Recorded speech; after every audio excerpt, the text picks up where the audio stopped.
Coming up on the Sports Desk, new year, new sports stories like the USA men's water polo team back in action at the Torrance Aquatic Center prepping for the 2020 Olympics. Also at the pool, girls water polo puts the practice in. We've got your South High Soccer Holiday Classic Roundup. North High boys soccer started the year off with a win. We're with athletes working hard on the hardwood at South, North, and ECC. South's QB Drew Nash gets his first offer. Plus, in NFL Torrance news, a former Elko football star gets promoted with the New York Giants. We've got the who, what, where, when, why, and how. Let's get things started right now.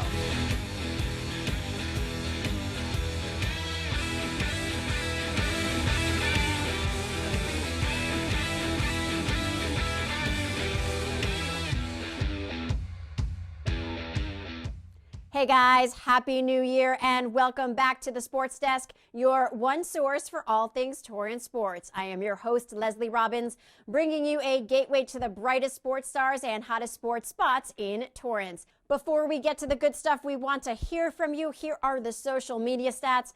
I'm at Lesley Mia. The show is at the Sports Desk TV. We've got email, Facebook. Tell us what's going on and what we need to know, because when it comes down to it, this show is all about you. Now let's kick off 2020 and get you in the know with some numbers. The holiday break may have meant no school, but there was no rest for our student athletes. High school soccer stars took to the field for the South High Holiday Soccer Tournament. San Clemente would be the eventual champ on the boys' side, while Mira Costa Girls grabbed the crown with a pair of shutouts, getting there with a 6-0 win over South in the semis. The Spartans bounced back from that loss and edged Culver City for third place. Cameron Stelly has a roundup of some of these games. In the opener of the annual South High Holiday Classic Soccer Tournament, South hosted North High and got the W. South came out playing aggressive and ran all over the Saxons' defense. The first shot on goal from South was taken early in the game but was blocked by Saxons' goalie. Then not long after, the Spartans are back in North's territory, and this ball is placed right in front of the goal for an easy header from Ava Suarez to put the Spartans on the board. They go on to win the first round of the tournament 1-0 against North. The next round of tournament play, South faced Nemo, and on a breakaway drive, Nicolette Wyrick went up against Nemo's goalie and was able to break free and take the shot on goal, putting South up 1-0. South's defense played aggressive for the remainder of the game, not allowing Nemo to get any points, and go on to win it 1-0. Here's what South's head coach had to say about his team's performance. It was a good game for us. We created a lot of chances. We should capitalize more. But in the end of the day, a win is a win, and I'm happy that we could go home with a win today. South again advancing in the tournament, this time facing El Segundo. The Eagles were quick to get on the board and hold the Spartans for the entire first half, but after half, South wastes no time and charges down the field in Eagles territory, putting one in the back of the net, this goal from Lily Prentice. Shortly after that, the Spartans again near the Eagles' goal, and Ava Suarez gets a header over the Eagles' goalie's head, making the score now 2-1. Then Lily Prentice gets another goal for the Spartans, and they go on to win it 3-2. Here's what South had to say about the win. We were down at halftime 1-0, and then we got a good pep talk, and we came out really strong, and we scored right away. And then they came back and got one again. But then after that, we put the game away. Ava got one, and then I got one, and then we won 3-2. So the second game today was a tougher game. We came behind on the match, but the girls showed a lot of character, come from 1-0 down and do a 2-1 up. They tied the game again, then again, we put a lot of effort, went 3-2 up and end up winning the game. So I'm happy with the game, we created a lot of chances. The girls put their chance away today and we end up winning. Torrance boys soccer hosted El Segundo and got on the board quickly with a goal from Anthony Lopez, but the Eagles responded with a penalty kick from Christoph Charles to tie it up 1-1. Then El Segundo again driving to the goal and puts this in the back of the net. The Eagles would score two more, one from a corner kick and the other from a shot on goal near midfield, and hold Torrance at 1 and go on to win it 4-1. Here's what Torrance had to say about the tough loss. So hopefully we're going to try to incorporate a lot of new things at practice. You know, we we got bodied a lot and stuff, and hopefully we learn how to work as a team better, and just overall work ethic. It just needs to be better. First couple minutes of the game, we started off good. We had a free kick, and thankfully we scored it. So we kept our heads up till then. We had unfortunate goals against us, so it slowly brought us down. At halftime, we had a conversation. It brought us up, but then we got another goal, fortunately, against us. We just fight to the end until there's no more time left in the field. Once the start of the new year came around, the North boys soccer team wasted no time starting off on a high note. Justin Thompson has the story. The North High boys soccer team looking to keep up their winning ways against Woodrow Wilson High. The team got off to a rocky start on a miscommunication between Rafael Moreno and his keeper that resulted in an own goal and an early lead for the Bruins. It didn't take long for North to respond though, Michael McKibben with the easy goal booting in the rebound off his teammate's blocked shot. Michael McKibben again with a goal here off the throw-in from Tilon Gill, and the Saxons were back in command. On to the second half, impressive play here from Wilson's keeper off a shot from Angel Ramirez, doing everything he can to prevent the goal. Then Wilson struck back with this nice kick that would mark the end of their scoring, as the Saxons would rattle off 3 more second half goals for a commanding 6-2 victory. Head coach Roberto Rivas loves what he's seeing from his team and is working hard to keep the boys motivated heading into league play. We've been doing this all season. We decided not to really burn our starters throughout preseason. We wanted them to, yes, gain some chemistry together, our starters, but mostly these preseason games, we used a lot of it to have our reserves get a lot of experience. And so you've seen out here right now, playing against a Division II ranked team, that our reserves did well when they went in there, and it's just the team is coming together right at the right time. We start league next week, and we've been working on that as that buying in on that message. For us is understanding what we went through last year. We had a letdown at the end of the season against Torrance and against South to miss the playoffs. And I told the boys to hold on to that, motivation. So our goal is just Torrance, one game at a time, making sure we come in with the right mindset of what we did today. Releasing the ball, making sure that we play together, that we don't point fingers when we make mistakes, and that we win together and lose together. But more than anything, I think for my boys, it's the confidence that they have going into the season as having a lot of experience from last year. And we're going to take that, I think, to a league championship this year. More soccer scores for you. In boys, the Warriors lost to Palos Verdes 1-0, and Torrance tied San Pedro 1-1. At the South Hills Wrestling Tournament, Torrance High had a pair of medalists. Carly Smith was 7th at 111 pounds, and Jean Bouton was 5th at 121 pounds for the Tartars. Jumping in the pool now with girls water polo, the South squad recently hit up the Torrance Aquatic Center for a practice to start off the new year. Melanie Chacon has the story. We haven't really practiced 5 days a week, so it was a little bit of a start to get back in shape for our league game next Monday. So we ended up doing just a little bit of a practice and scrimmage with the team that was here, Paramount. So yeah, we just did 2 12-minute running quarters just to get the girls in the water after break. We had a good amount of our girls here, so we were really able to get a lot of JV girls and girls who don't normally get to play a lot actual playing time in the scrimmage, which was really good. They were able to get down there, set up, really work on the drives that we are struggling with a little bit. But yeah, it was really good. I think that as a team, communication is always a big one for us. Getting them to communicate what they're doing before they do it to make sure that everyone's on the same page, that's a really big one for us. And then also just driving and making sure we're always moving in the pool and not just sitting and waiting for someone else to do the work for us. So I think I definitely saw a lot of improvement in both of those areas today. The girls were talking, they were communicating with themselves in the water, and talked about when they were going to drive, where they were going to drive, who needed to clear out of the way, things like that. When we get held, we tend to just stop and sit, and unfortunately in this game, when you get held, you have to swim through it and fight through it. So just practicing making sure we're not stopping our drives because there is someone holding on to us, making sure we're finishing and putting our shots away. It was a really great team to play against, so that definitely helps us for our games next week. It actually was one of the easier games. The girls weren't as aggressive as I expected. So it kind of was a good learning experience because I'm kind of a newer player, so I kind of need that, but it was a good game.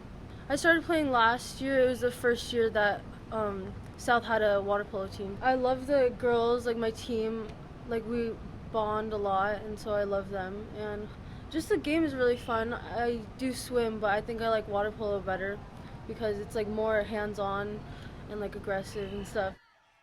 Also at the pool, the men's USA water polo team is back in Torrance as they gear up for Tokyo 2020. I'm going one-on-one with the guys in a few weeks, but right now here are some highlights from their match against Serbia. The USA men's senior national team hosted Serbia in their second exhibition game and fell to the defending Olympic champions 16-11. Team USA delivered the first strike, and on the other end, goalie Drew Holland has it covered. Team USA's Johnny Hooper sends one in for the 2-1 lead, but Serbia would close out the quarter 3-2. Alex Bowen's goal tied it up in the second, but Serbia had an answer and took a 5-4 lead at the half. Serbia added 3 more to start the third, but Team USA fought on, and Bowen's back-to-back shots on goal brought Team USA within 1, trailing 8-7 in the third. Serbia would regain the lead and close out the third 10-8. In the fourth, Team USA couldn't hold off the defending champions as they were outscored 6-3 and fell to Serbia 16-11. We wish Team USA luck as they prepare for the Summer Olympics in Tokyo. Okay, coming up, 'tis the season for basketball tournaments, while ECC makes headlines from their hardwood. South's QB champion looks ahead, while one former ECC QB gets a promotion in the NFL. Stay tuned. Label me. You know you want to. Don't be shy. You do it behind my back. So say it to my face. You don't know me. You know what I am? I'm a pitcher. I'm a striker. I'm a point guard. I'm a linebacker. I'm a setter. Shortstop. High jumper. Wrestler. Defender. Goalie. Student. Student athletes. That's who we are. Welcome back to the Sports Desk. Lesley Robbins here. The South boys basketball team started the year off with a big win over El Segundo. Cameron Stelly has the rundown. It was a head-to-head matchup Friday night between South High and El Segundo. The Spartans on their home court maintained control the entire game, but it didn't go down without a fight. Almost literally. Both teams playing really aggressive when things soon got heated. 2 players even getting ejected from the game. South High forcing turnovers and playing aggressive under the net, causing El Segundo to make costly mistakes, which allowed South to get ahead and go on to win the game 59-39. Here's what South had to say about their win. I think we played pretty solid. We kept up the energy the whole time and, got the shots we needed, got rebounds, and then, they were a little physical, but we kept our minds straight. I mean, it's part of the game, they're going to talk, we're going to talk, they're going to push, we're going to push. Just, I guess, keeping your calm and, you're cool, yeah. We played really well. I feel like it got kind of heated, but we just kept our heads in the game, and it was really good. I feel like we brought the energy, and we kept building off of that and kept getting runs, and that really helped us out tonight. I'm proud of our players because we're interdependent. We do not value any one person over another, and everyone contributed tonight. And I want them contributing on the bench or in the game, in which they did. They stayed positive. And as I told them, they got a little chippy. You don't respond to negative energy, which I was glad. We maintain our self-control, and we controlled the tempo. The way I coach basketball always, all these years, is someone's going to lose the game because they make more mistakes. And we always want to be efficient, minimize our mistakes. We want less turnovers.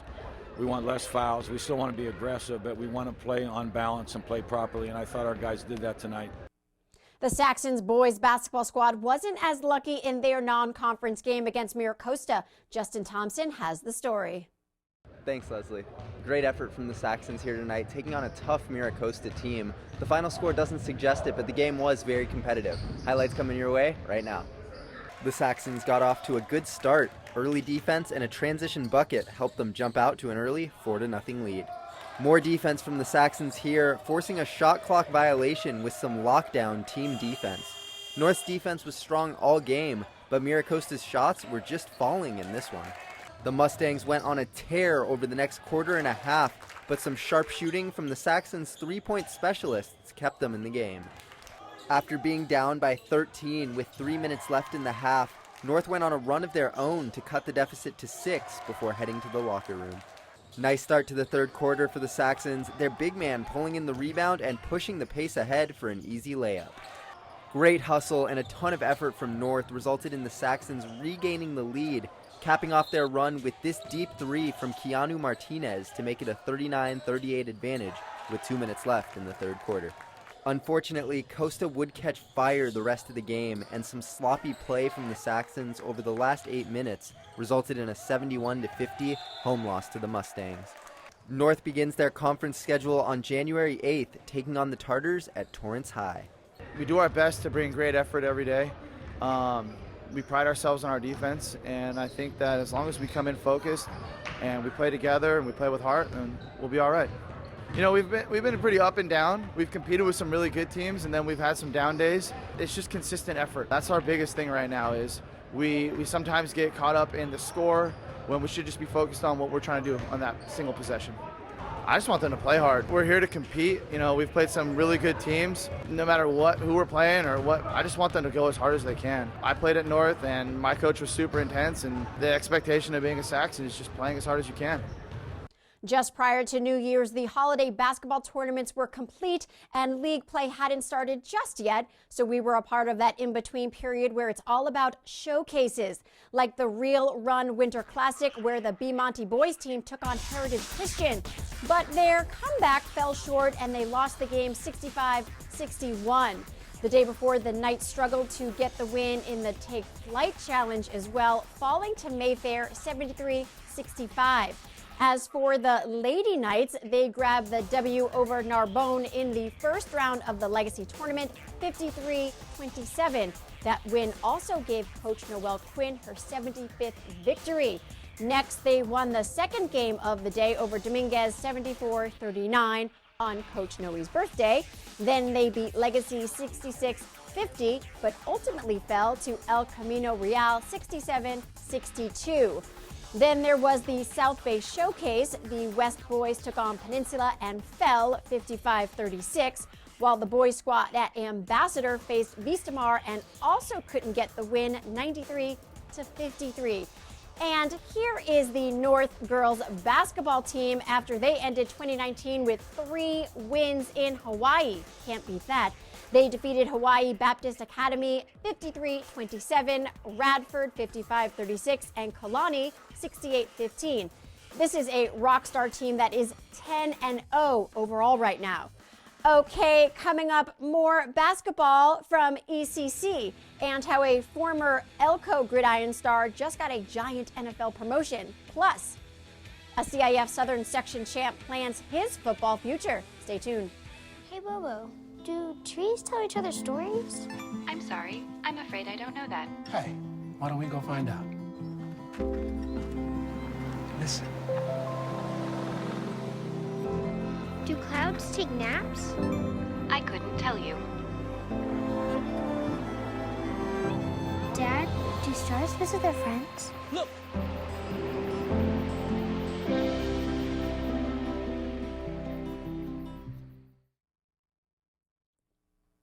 Welcome back to the Sports Desk. Lesley Robbins here. Heading over to El Camino, the guys on the men's basketball team no doubt wanted to turn things around in the new year, but their first game of 2020 did not reach that goal. Justin Thompson explains. Thanks, Lesley. Another tough night for the ECC men's basketball team, losing this one by 45 points here tonight. The Warriors competed well for the first 10 minutes of the game, and we have plenty of highlights for you. Let's get them going right now. With their head coach sidelined due to an illness, it was assistant coach Cameron Jones calling the shots, and El Camino came out fired up, starting the game with some nice defense, and then Rashawn Crutcher finds Jamal Howard for the first points of the game. A few minutes later, it was Crutcher again, pushing the pace and finding Darian Williams Youngblood for the easy bucket, 6-3 ECC. And Rashawn kept dishing out the dimes, this time right on the money for sophomore forward Darius Holmes out of Torrance High. Lays it up and in, 10-7, Warriors. After East LA went on a run, Jason Vazquez recaptured the lead for the Warriors, burying this three-pointer, his first of many on a night where he was red hot from behind the line. Great sequence here, a block by the Huskies, trying to push it the other way, but great defense from Rashawn Crutcher to force the turnover and get the ball back, and it was a 15-13 lead for El Camino after Chase Pitts hits the open jumper. But about halfway through the first half, things started to turn in favor of East LA. The Huskies began utilizing former Penn State commit Joseph Hampton, who took over the game. The 6'8", 250-pound power forward sparked East LA, who never looked back after his burst of offense. The Warriors kept fighting throughout the game and had plenty of impressive plays along the way, but the Huskies' lead steadily grew as the game went on, and the Warriors found themselves in the loss column once again. We played really well in stretches.